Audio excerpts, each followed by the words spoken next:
Hi. Okay, I got him on. Um, wasn't as bad as I thought getting them on. I had them years and years ago where they had the brackets that go around your tooth and none of that. So they didn't do my last molar on both top and bottom because I don't have a lot of room.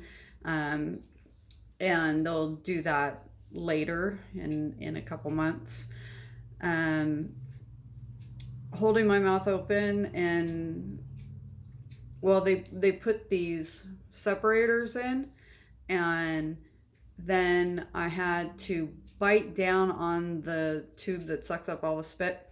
I had to bite down on that, and that was probably the least comfortable.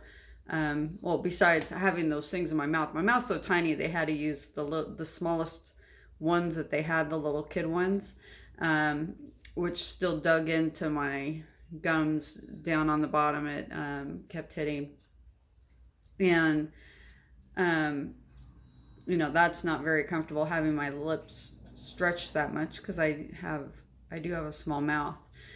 Um, but biting down on that tube was more bothersome than anything because my jaw was getting really tired and it was kind of sore actually biting down on it. Biting down on anything for that length of time. It took about an hour. So they're 45 minutes to an hour estimate of actually working on your teeth is pretty accurate.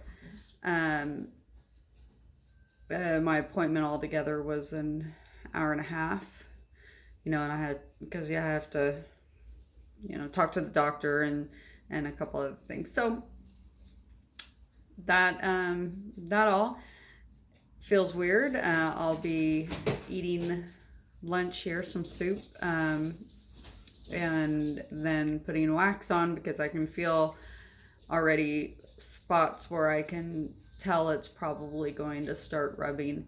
And there's a couple spots when I bite down because my bite's off, that I'm like, I think I'm hitting a bracket or something. So it's biting down's a little weird. I've got Aquaphor all over my mouth. I put Aquaphor on to try to loosen everything up. I did take some ibuprofen before. I took 3 before I left, and then I did heat, my ice and heat pack, which you guys are probably all familiar with this. And I also took with me those self-heat neck wraps. I've used those on the go because you just they're instantly hot, or when you open them up, they're hot. And I was prepared to put those on my jaw if I felt like it was that I needed it with the muscles. I've got so much Botox in there right now that the muscle pain itself is pretty minimum. So it's just more of in the joint. But I did surprisingly well. I did a lot better than I thought I was going to do. And I will give an update as how raw my mouth gets. I can already tell it's kind of feeling that way. But first step, oh, and I got pink. If I'm gonna have some fun doing it. So I got pink this time. I'll maybe get purple or a different color next time. Go back in 6 weeks. So I will give an update later. Thanks. Bye.